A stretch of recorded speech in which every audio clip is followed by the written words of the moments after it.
Dean Recordia, welcome to Talking Dogs on a Monday. As you can see, it's a special Talking Dogs on a Monday because we've got the three Stooges here together.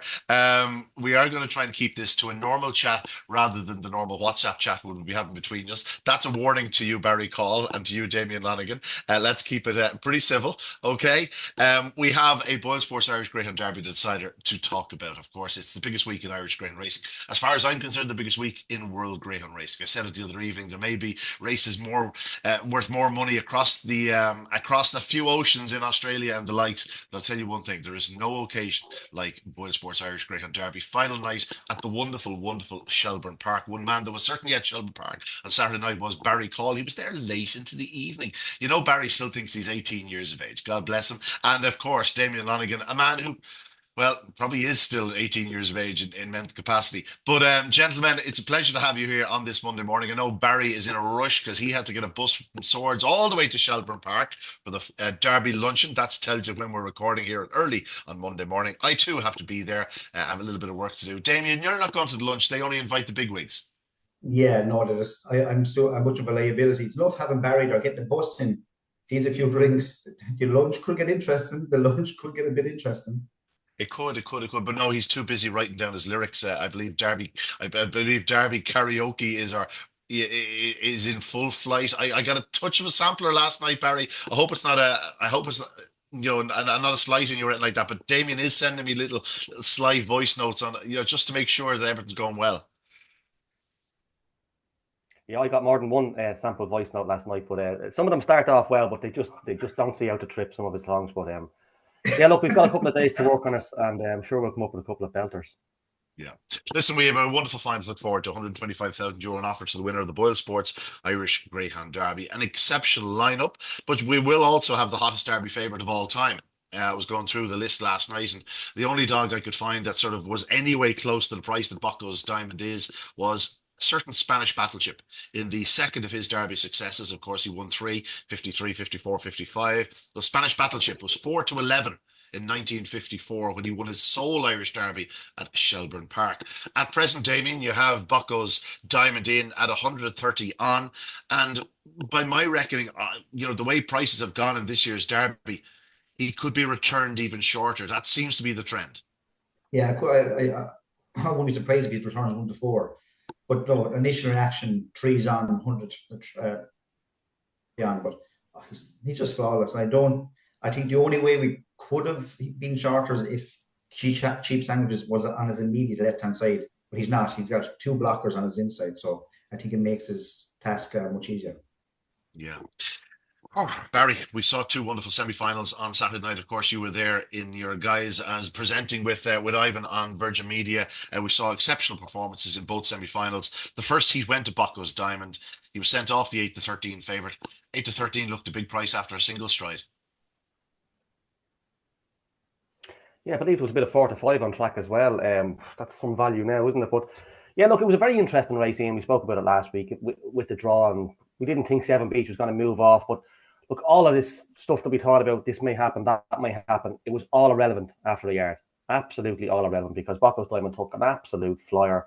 Carrick Aldo, I suppose, he was the one that maybe could have given him something to think about going to the bend. But we've seen Carrick Aldo against Bucko's Diamond before, and Bucko's Diamond ran away from him into the first bend. But he was exceptional. I don't think the track was flying. No, it was good enough. There was a couple of decent runs done, but I believe that run on Saturday night was better than his original record-breaking run, the 29.94. I'd say the track was maybe 10 or 15 back from that night when he broke it. So it was a stunning run. He's 5.5 lengths clear of his nearest rival, Callaway Kinnegar, in second place. But yeah, look, as you say, all over after a stride. And if he breaks again like that this weekend, there's nothing going to stop him. Callaway Kinnegar again left himself with a bit to do, heading down the back straight. He still had plenty of dogs ahead of him, but he's running well, and he's just the type of dog that he could get it all right in the final. But look, he's going to have to be. And a lucky Julie for Jerry Melia. Like, what a star she is. The two of them, I think they were fifth and sixth heading down the back straight, but we knew sort of three of these sort of early pacers couldn't lead, and they were always going to be vulnerable. I thought Carrick Aldo was going to hold on off the last bend for the place, but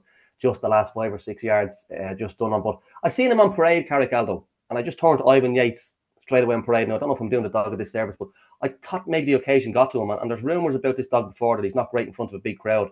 So he done so well down in Dundalk. He was over the far side of the track and stuff like that. But he didn't look. He looked a bit frettish on parade. If you watch it back, he did. But yeah, he was definitely back a couple of lengths on last week's run. But yeah, look, he went really well through the competition. But devastating for me. Yeah, Bombay Pat and Carrigallo, the two anti-post selections, and we finished fourth and fifth. And yeah, 7 beats again makes the Derby semi-final and can't progress any further. But yeah, all about Bocco's Diamond, a super run. Yeah, absolutely super run again by Bocco's Diamond. Damien, I suppose his consistency is very impressive, but like the overall package, his early speed, it was a case of when the traps opened, I could nearly in commentary say, and there he goes before he'd even gone, because you know exactly what's coming. But then to see, 16:58 to the third bend. I'm not sure I ever thought I'd see a dog going 3 lengths faster to that point than New In Taylor had. In 4 of his runs in this derby, he's either, equaled it or bettered it at 16:79. It's perhaps one of the greatest sort of series of early pace performances I've ever seen. I think Saturday's run was actually a length or two better than his actual track record run, because yeah, that's what I just said, Damien. You're not listening. I might not have an opinion. Is that I not have an opinion, Barry? But like that's what makes the run more special. I just thought he was absolutely flawless. Like, and he's complete greyhound. He's actually the complete greyhound. Like, you see there, the one thing Virgin Media done, apart from having Barry Caul as a co-host, one thing they done very well was the camera angle on the run to the corner. It just shows you like what Cheap Sandwiches done and what Bocco's done. Bocco's didn't go exactly straight right. He's just perfect. Like, I don't think any trap draw would phase this dog. If I'm totally honest, if he got drawn trap 2 in the final derby, he was still going to be a red hot favorite. But he's absolutely flawless. Yeah, his run the other night. So I spoke to the child after racing, and we were talking about it. And yeah, I think the difference in Saturday night was the temperature rather than the track conditions. I think that it was fairly peaky there now compared to a couple of weeks earlier when he did the record, and I think that's what stopped him from breaking 28:90. I think it was a sort of a 28:87, that type of run, a length faster than he did. But again, the cold was there for all to see, and that probably did have a part to play in the likes of Bombay Pat and Carrigaldo just being picked up in the closing yards by obviously 2 monstrously fast greyhounds in Callaway Kinnegare and the Lucky Julie, both of course classic winners themselves. But Bocco's Diamond, just absolutely stunning, and I suppose justified in his price. It wasn't any great prediction when he crossed the line. I said he's going to be the short price favorite for Derby Glory. Like, he's after break the track record. So what can you do? Behind him, as we said, Bombay Pat Carrigaldo, 7 beats didn't really happen for him. He was third around the corner. Carrigaldo sort of took second off him into the bend and on the corner. And then I think Bombay Pat clipped his heels off the second bend. Bombay Pat lost a bit of momentum, but he got going again. He moved third on the third bend, drove past, probably drove a better corner than Callaway Kinnegare at the third bend. But even then, he was just not far enough clear. We knew Callaway Kinnegare was going to come with that rattle and a Lucky Julie. And, while she arrived late and seen on the outside, he came up the inside Callaway Kinnegare. He had loads of room to race, and I'm sure Owen is delighted, Damo. Oh, look, get to the final, he's over the moon. And we might look, will we have another, like, a shot moment? I wonder. He's just at that third bend. Is it the same point every night that is the door being shut on him, or is he just thinking, is this the one point that he's just slowing down? But look, he's well capable of a 29-second run. Everything going right. He just hasn't hit the heights of his puppy derby run. I think maybe down the far side he's flying, but it's just going to the corner and around that third bend. It's just been his Achilles heel. But look, he's going to be creeping around the inside there. Look, I know if his father Ger had this start of a dog, he'd be rubbing his hands together this week, because he used to love a dog like this to blow him out in the final. But look, I think he's a massive price because of Bocco was so short. He's the value for me each way. I think who leads between him and Sing Along on the inside. If he traps like he trapped in the Juvenile Derby final, he's got an unbelievable draw, because he probably does lead Sing Along Dolly. And with Cheap Sandwiches from trap 3 going, right turn Clive, you mentioned at the head on, he's in trap 6 after 10 strides on Saturday night. This fellow could have the room of Shelbourne Park up the inside. Granted, he could have Bocco's Diamond 6 lengths clear of him, which is an issue, and Cheap Sandwiches could be in front of him also.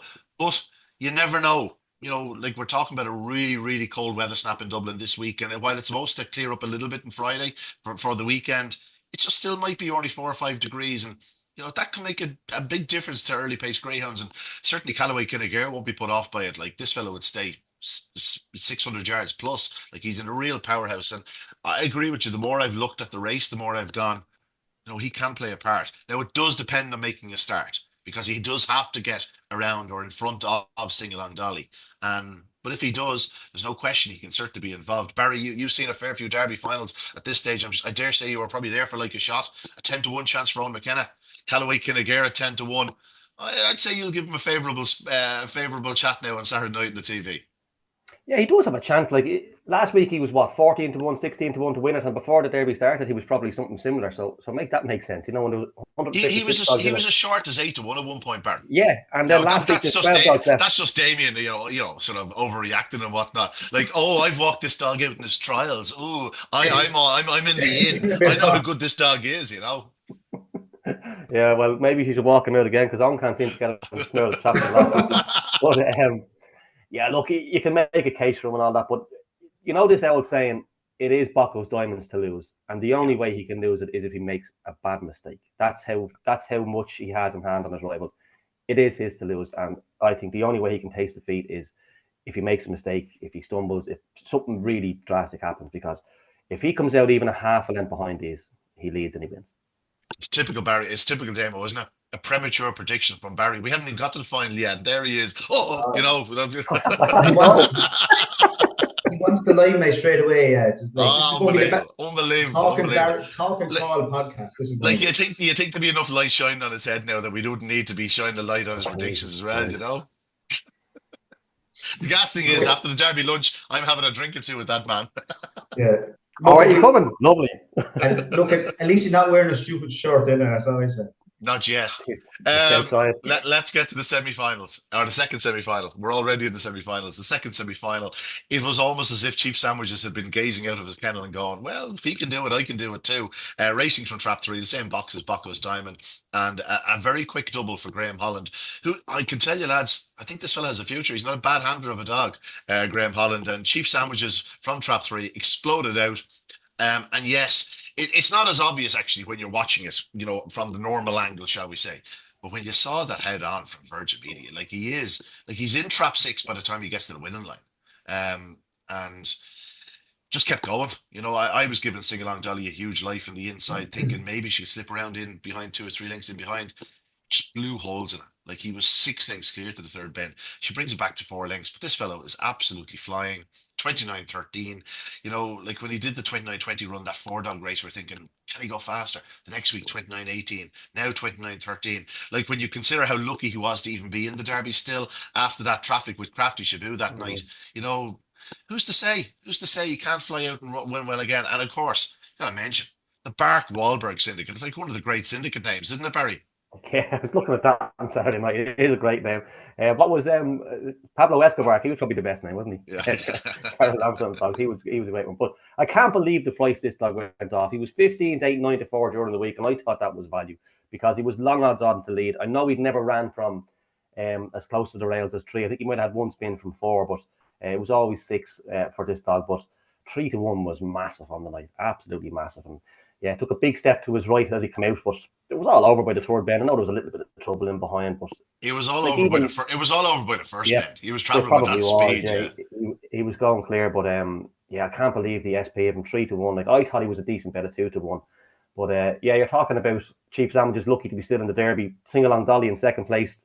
When your luck is in, your luck is in. And this one, she got in as a reserve. She won a toss a couple of weeks ago, and now she's into a final. So when your luck's in, your luck is in. She's a big I completely forgot about the toss of the coin. It's right so that you mentioned that. Yeah, reserve and a toss, and then BoyleSports Rob. I thought the Boyle Falcon had just done him live when I watched it live, but I seen the print. He held on by a decent short head. BoyleSports Rob looking to go one better for John Boyle. He went close with BoyleSports King a couple of years ago, didn't he? Yeah. And of course, he was second with Bob in the English Derby this year. So Cheap Sandwiches, as Damien said at the top of the show. I'd say when the draw was being made, the Holland camp were probably saying the worst thing possible here could be Cheap Sandwiches on the inside of Bocco's Diamond. But as it is, they're miles apart. So, it's a perfect draw. But, he was very, very good. And he's just over that 2 lengths off Bocco's Diamond. So, He's got to go in there, so I'd say second favourite, and he has to have a bit of a chance. Yeah, he's 11-2 at the moment, Damien. I think he's a winner in the book for you. Bucco's Diamond is your biggest loser.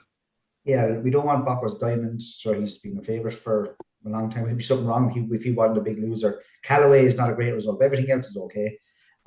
You're just talking there about you were talking there about cheap sandwiches improving every run.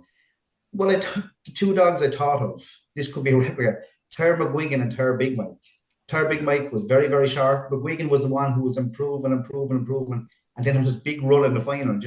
So this look, this could be another case of this. But BoyleSports Bob, I'd say obviously John Boyle will be over the moon. This fella's in the final. I was watching the English Derby final on the stream, and just two strides, it froze, and you could see him in front. And I was thinking, yes, so this dog can trap. There's no doubt this dog can trap. He's short a bit to the corner. He's not the fastest dog ever down the far side, but from the third bend home is when he really comes into gear. It's become more and more evident through this competition that you can put him in boxes every night of the week, and he'd probably do 29-10 for you every single night of the week. But it's the tactical speed. His overall game is so strong. He's decent everywhere, but he doesn't fly into a corner, and he's not like he's big down the back. Don't get me wrong. Like he's 29-10 dog for 550 yards, but he's not huge on the back. Like he's not going to be picking up a Bucco's Diamond or a cheap sandwiches down the back straight, and he really does wind it up from the third bend home. He just doesn't do anything. Like he does everything fast, but not everything particularly fast. And I suppose that's what leaves him vulnerable in this type of company. Like, even if he flashed out of traps, surely the best he can be at the corner is third. And then you're not looking at him hoping he's going to pick them up down the back straight, because he can't do that. He can't pick up a Bucco's Diamond or cheap sandwiches down the back straight. So he's got to pick them up from the third bend home. And if dogs are doing 29 seconds or close to it, what chance do you have of picking them up? And I suppose that's why he's a 14-1 chance, despite the fact that if you gave all six dogs solos tomorrow, well, we know that Bucco's Diamond can do 28.94. Like, I wouldn't be surprised if BoyleSports Bob to 29 seconds. But in a race, it's probably not possible for him to do that. But look, I'd say, I remember talking to Paul Hennessy at the end of last year. There was a couple of big names in the anti-horses for the Derby, and he told me he wouldn't swap BoyleSports Bob for any of them. He took his time with him. We haven't seen too much of this dog, He was remember his first race back, he'd done a 29:30 something, bombed away from trap number 5. Massive run on the night, Jim. That was a massive run. So I like Paul Hennessy, even his interview afterwards, he was like, Jesus, he missed the break tonight and he still qualified, So there is, and look, I hope we can talk with every dog and give it a chance. But look, I'll say we hope BoyleSports Bob does it for the sponsor, but I think even with a fast start, he's going to need a bit of bother, I think, if he's going to win the Derby. Yeah, Barry, I said it to sort of Kevin after racing on Saturday night when we were doing our piece. I said the fact that Bucco's Diamond is going to be 3 on, 2 to 7, 4 on, whatever he's going to be, like he's going to be stupidly short priced. It's just crazy short. Now, perhaps with reason, but when you're going into the final with a 10-1 chance, it's a free hit, isn't it? Like, there is no real pressure in a sense. Like, you can try something, and if it doesn't work, it doesn't work. You know what I mean? But like, if you're 10-1, you finish third, so be it. If you're 10-1, you finish fifth, so be it. Like, it just really doesn't matter. It's a free hit. But the one thing I'd say is, and we've seen it so many times over the years, especially in recent years, like, you don't have to go back too far to look at Swords Rex in the English Derby. Absolutely unbelievable. Breaking track records on his way, gets to the final, and what happens? 4-7, just misses it when it matters. And I hope this doesn't happen to Bucco's Diamond, because he is the flagship bearer now of Irish Greyhound racing, and probably the world's Greyhound racing. So he does deserve to win a Derby, and I hope he does everything right on the night. But it's Greyhound racing. I remember in there years ago, was it Droopy's Cool in one of the puppy stakes, 1-5, just unbeatable. No matter what he done, he could turn last and still win, and he could break in front and win. And he got beat. I think it was Easy Street or Manic Street. One of those dogs bet him. So it does happen. It's Greyhound racing. Anything can happen on the night. Manic Street for Pack Grimes. Manic Street, was it? Yeah, could be Droopy's Cool. And the singing Pack Grimes. Yeah, but look, it's Greyhound racing. But yeah, anything can happen in the final, and all those people are delighted to be there. And I'm sure they're going to bed every night thinking of different scenarios. Yeah. if we can come out here and this goes right and that goes right, and we turn back down the back straight second. So everybody has won the Derby in their head already, I say, with different scenarios. But yeah, look, I hope Bacchus Diamond does go in. Yeah, if he does win, the meeting for the Greyhound of the Year awards next year could be pretty short, given the fact that he'll be 15 in a row, believe it or not. And like it's so funny, like when Tono Charlie was doing it, it was all big news, big news. But because this is during the Derby, it's sort of just forgotten about. Like this is the Derby, and he's on 15 in a row, So you have Tono Charlie, who I'd probably back at 100 to 1 on to be Stayer of the Year. You have Bacchus Diamond, who, if he wins the Derby, is absolutely 100 to 1 on to win Dog of the Year, or Greyhound of the Year. You'll have Broadstrand, the Broadstrand Sid Dog, who'll be favourite for a sprint without shadow of a doubt. And as I said, Stayer's already taken care of. We'll just have to meet up and just talk about the bitch of the year. Like that's how it's going to be. I think I might have an idea who could be bitch of the year already. There'll be a few suggestions out there. All right. It's. Yeah, yeah. Let's finish the second semi-final. Let's get to the final itself. So in behind Cheap Sandwich, Sing Along Dolly she ran a solid race. Your heart has to go out to the connections. Well, firstly at Ballinabola Jim, as Kevin said, he was in the final, and he was in the final at the expense of BoyleSports Bob and the Bull Falcon. It was clear something popped. I haven't been speaking to Brendan, but I assume it's muscular. You know it definitely looked like a muscle because he still galloped on, obviously at a much slower rate, but it was sort of around the halfway mark, and that was his goose cooked. It's a terrible way for it to end for Big Jim in terms of his Derby challenge. I hope he'll be back. Yeah, I just turned to Ivan Yates. I put the mockers on him because Ivan, he's an Enniscorthy dog, isn't he? And Ivan was championing him, and went down the back straight. And I turned to Ivan and I said, "He's in the final." And lo and behold, you know what happened. But yeah, it's so unfortunate. You could see it was evident. It's so unfortunate. He's running so well since he came back. He won the 600. He won Paris 600, and I think he'd won 6, 7 in a row. And yeah, he was 100% in the final, wasn't he? And it would have been great for Brendan Murphy to be in the final. But again, that's greyhound racing. That's what can happen. Marchand Freddy didn't have much luck. He got a couple of poor draws in the later half of the competition, I think, Marchand Freddy. But good on them for coming over.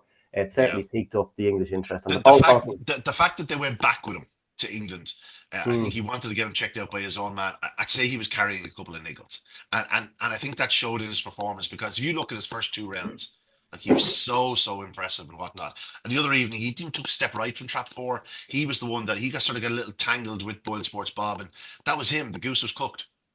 Yeah, when you get to this stage of the competition, you have to do everything right. There's no room for. We talk about Cheap Sandwiches meeting trouble in the first round, but he was still good enough to go past a lesser caliber of dog. But when you get to a Derby semi-final, even to qualify, you have to do everything right. Yeah, Damien, firstly Ballinabola Jim, but Marchand Freddy, of course as sponsors, but also as 3 of us being just greyhound enthusiasts, it was truly wonderful to see an English raider coming over and making a splash in the early rounds. And who's to say that on a different night he could well have been in the final. I mean, what did he do? Was it did he put up a 29.19 run or something? Second run. That's just to show, like, best dogs in England are. I know Baco is an exception. He's breaking 29 seconds, but like 29.19 is as good as anything else in the country. Like, so he definitely is. I mean, I don't think there's any reason why some of these UK dogs don't come over, because they are every bit as good. They run over. It is a big thing because these trainers have.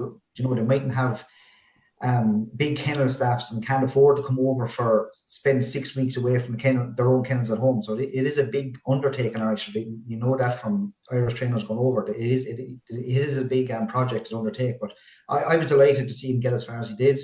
Great to see if he did get to the final. I don't think the UK fans are still going to be in Shelbourne Park Saturday night. There's no doubt about it. But it's just you hear the English trainers know, a couple of them talking about coming over for the Winter Racing Festival. I think Patrick Hanson's has suggested coming over maybe with Bartik Bear and that bitch of his. But no, it was great, and fair play to David Mullins. It was a massive undertaking, and look, I know he fell at the final hurdle. Yeah.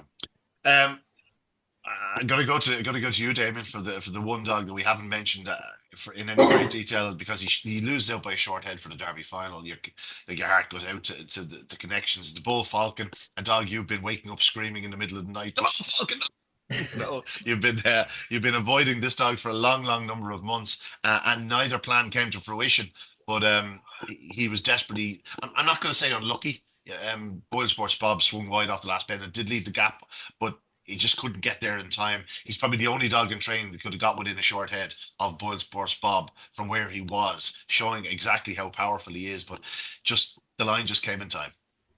Yeah, so I was sitting inside working. It took ages for me because I couldn't hear the.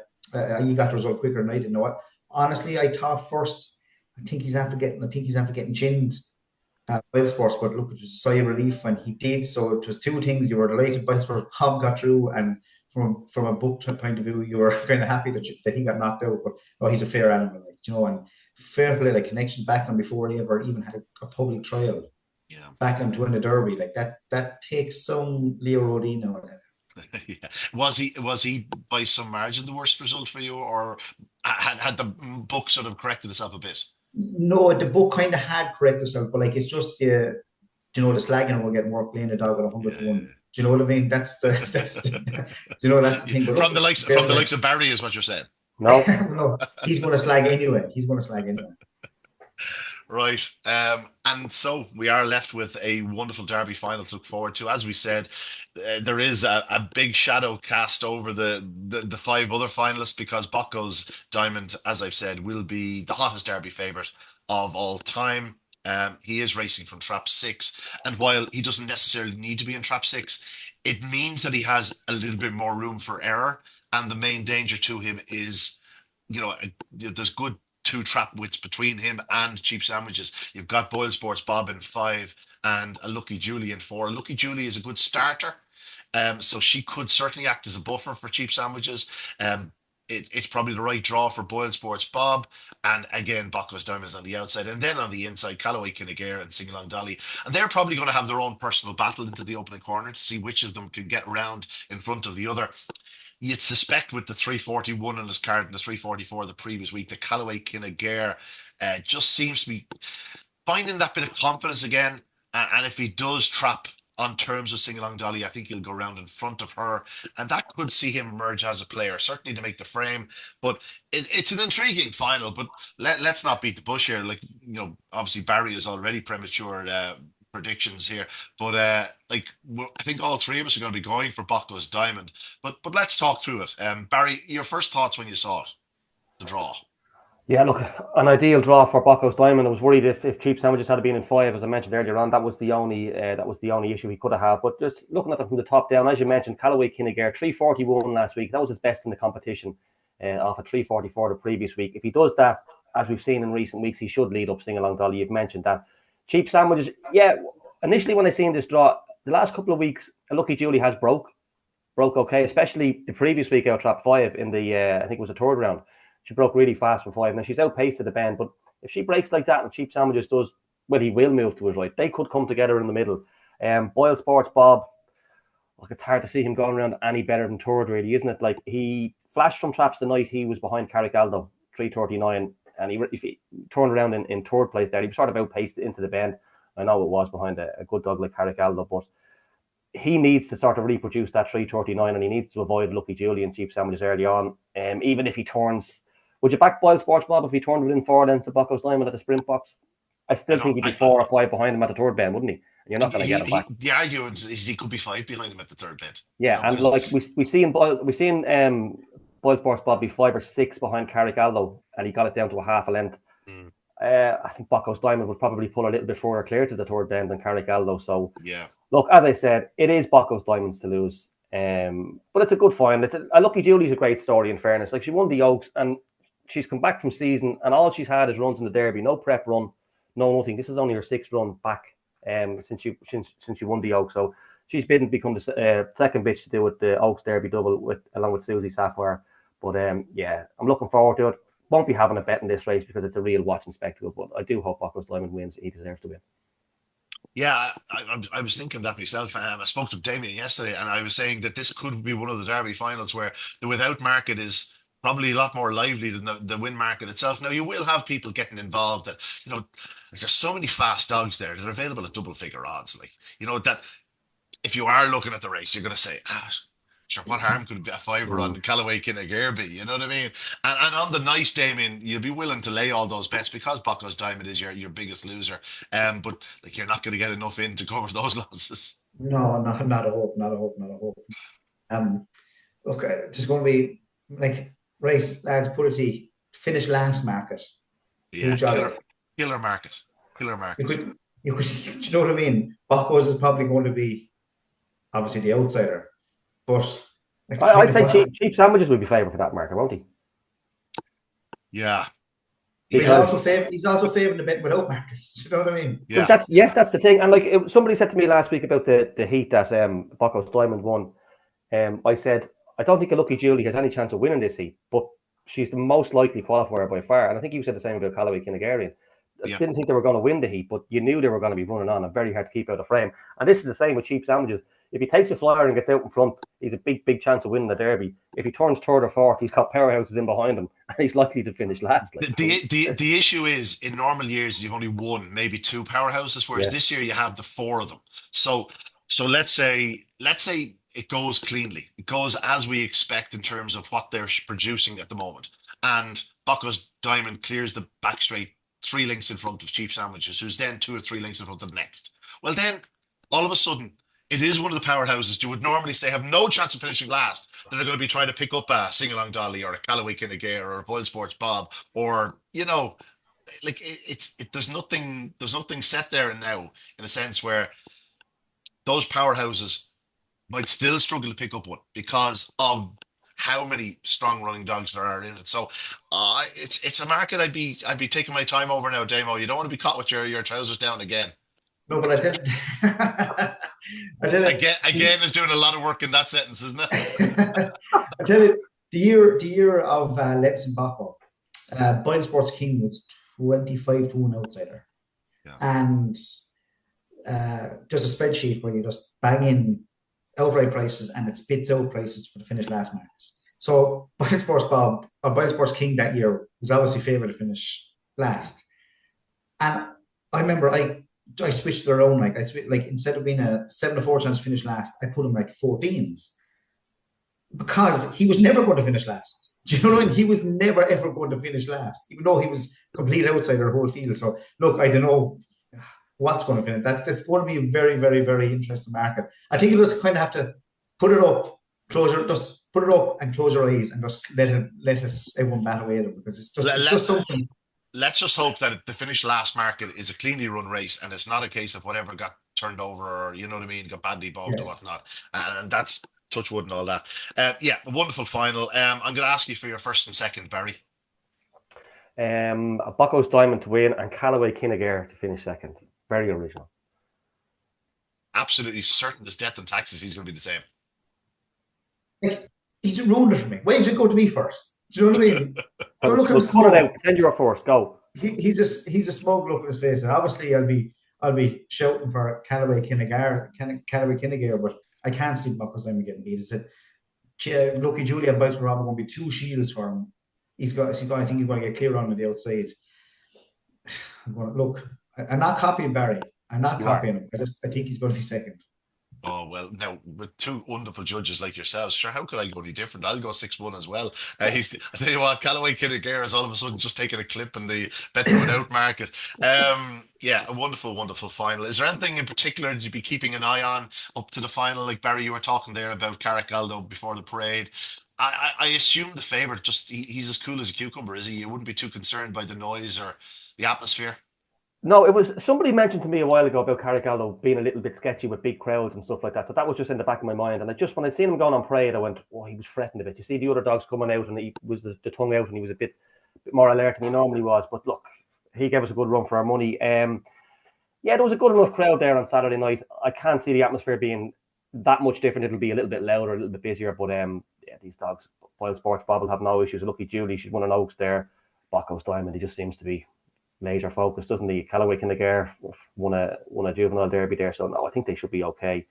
Just looking forward to a good final. Hopefully the weather stays good. Reports supposed to be the weather could be a little bit nippy this weekend, so fingers crossed that all goes well. And as you say, clean run racing.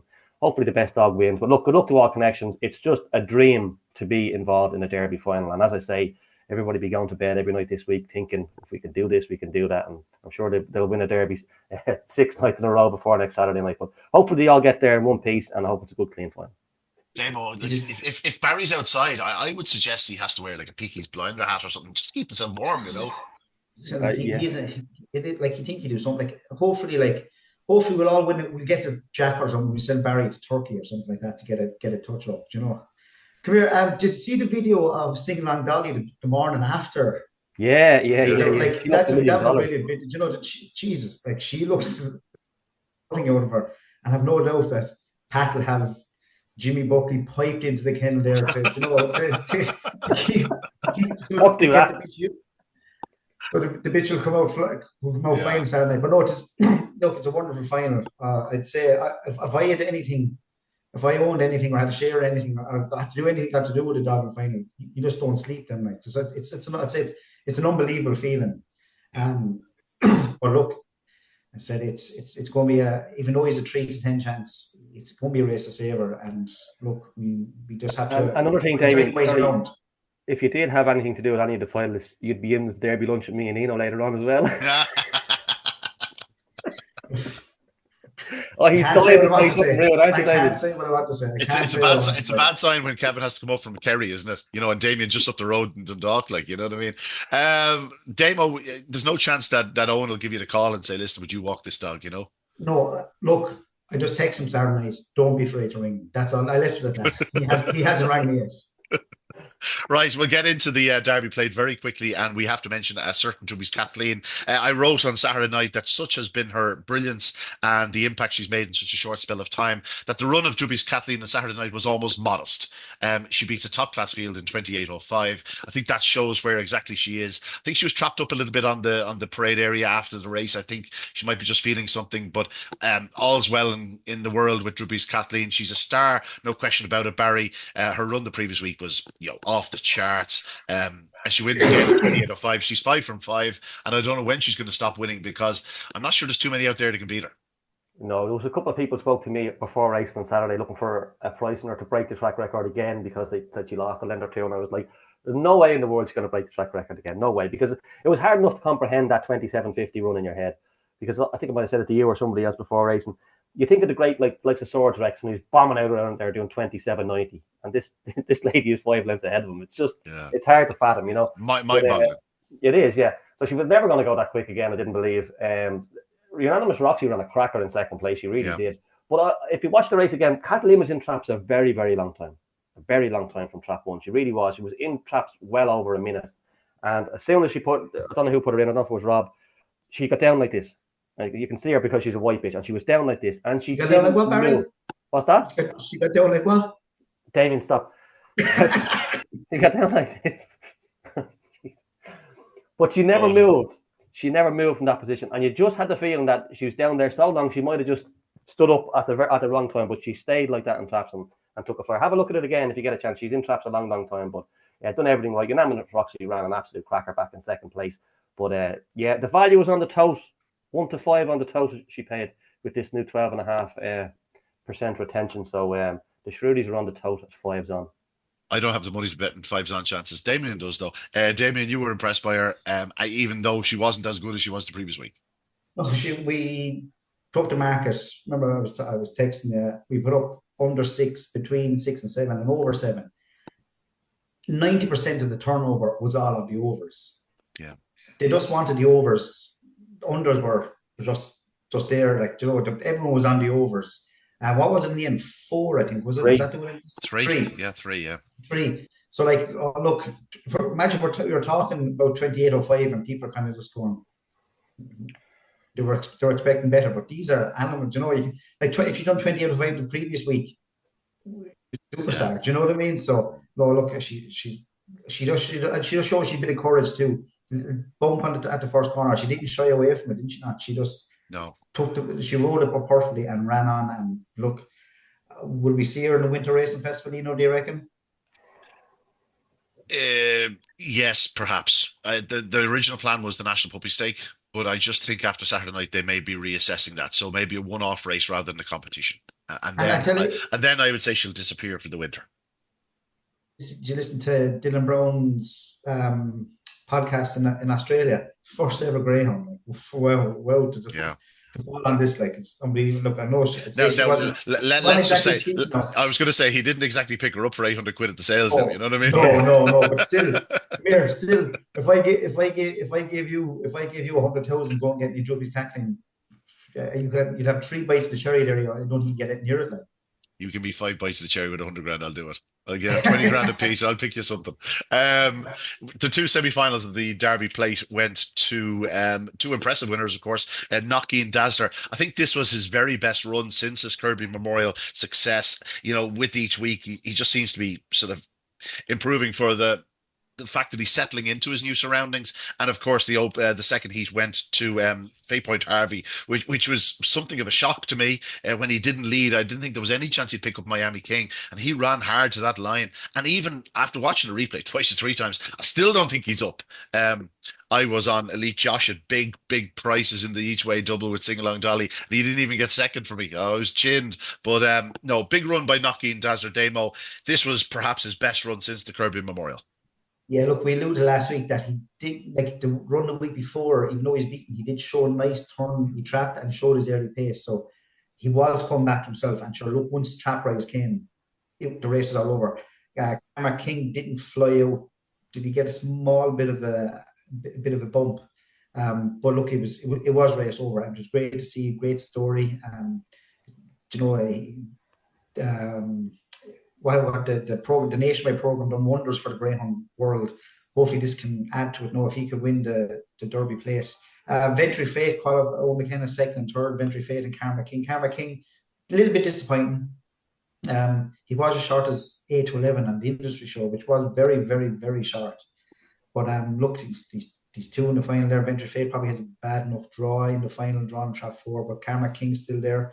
Fay Point Harvey flew home. I thought my Miami King late. I thought this is race over. Like, he's going to go along and beat these, because he'll do a 29.40. But look, he was caught in 29.50. That's a big price. But look, it's a good final. Another big race to look forward to on Saturday night. Yeah, Barry, a cracking second semi-final. But firstly, Knocky and Dazzler, we're all big fans. It was just great to see him back, and probably sparkling at Shelbourne Park. First time he's really you've gone, wow, yeah, that's what I like to see. Yeah, he's probably with Pat now, a little over 8 weeks, and that was undoubtedly his best run. Trapped well, showed stunning early pace to lead. Ventry Fate has a bit of early pace on his day as well, but yeah, it was all about Knocky and Dazzler. That's back to his very best, 29.29, huge run. I was a little bit disappointed with Karma King. I thought he came away okay. He had lots of room to operate with Rushy Meadows out in trap 4, and he couldn't even turn second. It took him a while to get around him, but it is the weakest part of his race, isn't it? Like, it's clear now when you look back at the Champion 550, it was a competition that didn't have much early speed. No, he's running behind the range, I suppose, wasn't he? And that's sort of come to the fore. Like, that's where his issue is. It's the run to the corner, because after that, like, he did 29.05 the previous week, but everything had to go well on the inside for him to get around in front on that occasion. Well, I'll give him a chance this week in the final. I think he's got a decent draw in. I think he's in 5, Damien. Is he, with Ventry Fate in 4? He'll be heading. For the. He's in 4, Karma King, isn't he? And Ventry Fate's in 3, I believe. So look, he'll be moving to the inside, and also too will Fay Point Harvey. And again, you both said it. Miami King turned for home. I said this guy's not going to be caught. Fay Point Harvey for me was a little disappointing last week, but he was very, very good. But when they passed the line, even though we were down at the first bend looking at the replay, I said, yeah, I think 1 is up. I really did think 1 held on. But Elite Josh ran an absolute cracker. You were on about him at the start of the night. Ran an absolute blinder. He's only 1 from 11 around Shelbourne Park. 1 from 12 after last night. But yeah, he ran a cracker to pick up. Well, he was after the line. He was in front. But yeah, good final. It is a good final to look forward to. But if Knocky and Dazzler can come out, lead, and do that sort of run again, it'd be hard to beat. But I have a few quid on Karma King at a decent enough price. So hopefully he can find one of his better starts and turn even handier than he did. Without sounding predictable, could be worth having a few quid in Elite Josh at 14 to 1 with BoyleSports. You know, I think that's big.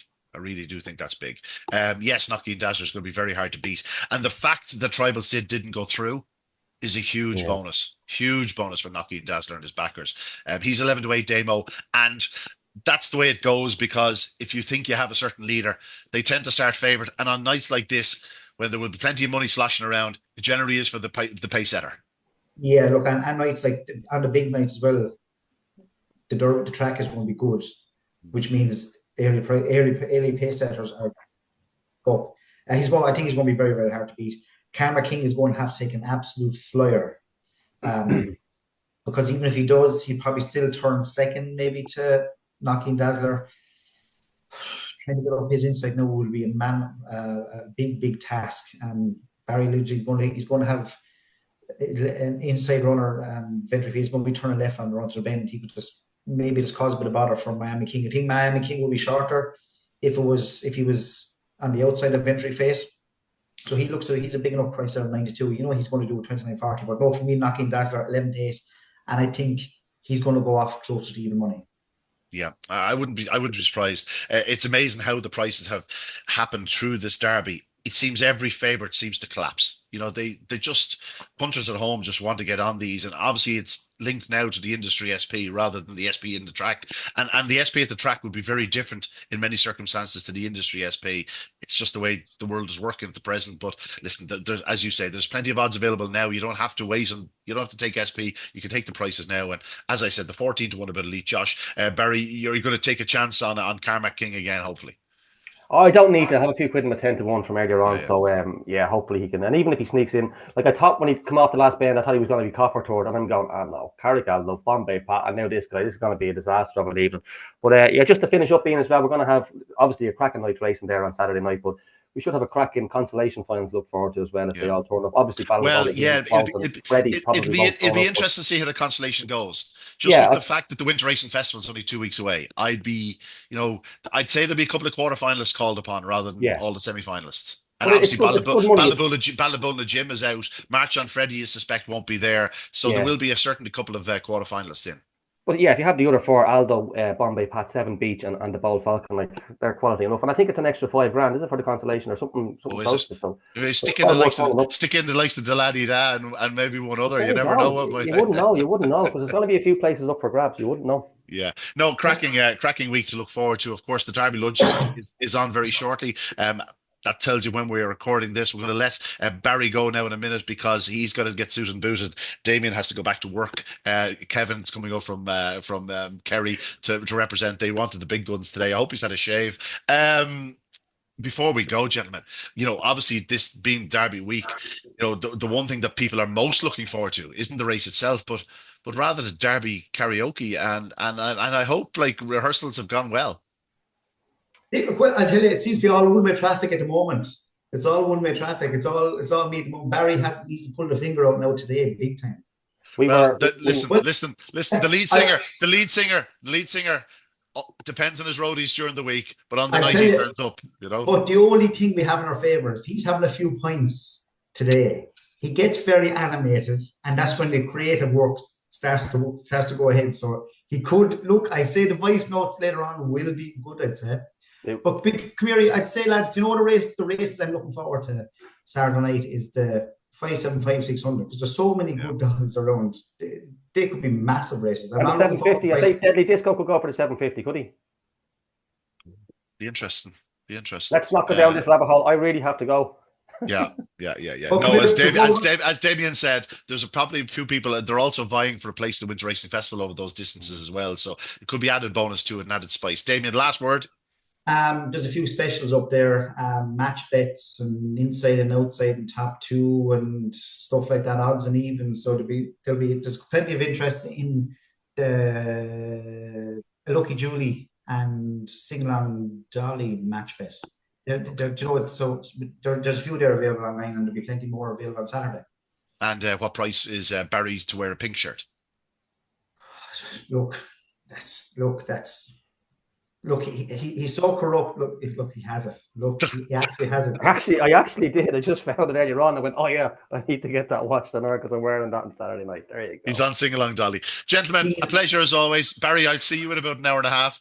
And I'll be plying him with creative juices later in the afternoon, Damien. So don't you worry about it. I'm sure you'll get a few voicemails later on. I'm going to block him as soon as I leave him this evening, and that'll be that. And we'll talk to you later in the week. But my thanks once again to Barry Caul and to Damien Lonergan on what is one of the great weeks of the year in Irish Greyhound Racing, the greatest week in the year of Irish Greyhound Racing. Best of luck to the 6 sets of connection to the BoyleSports Irish Greyhound Derby. We have a Derby lunch to get to, so we're going to say goodbye and God bless, and we'll see you next week. And of course, when we'll be reviewing the final of the 2024 BoyleSports Irish Greyhound Derby. It's been an unbelievable competition, and it's set to deliver for one last time at Shelbourne Park on Saturday night, November 23rd. If you can be there, I highly recommend it. It will be a very, very special occasion. Once again, good evening, good luck, God bless.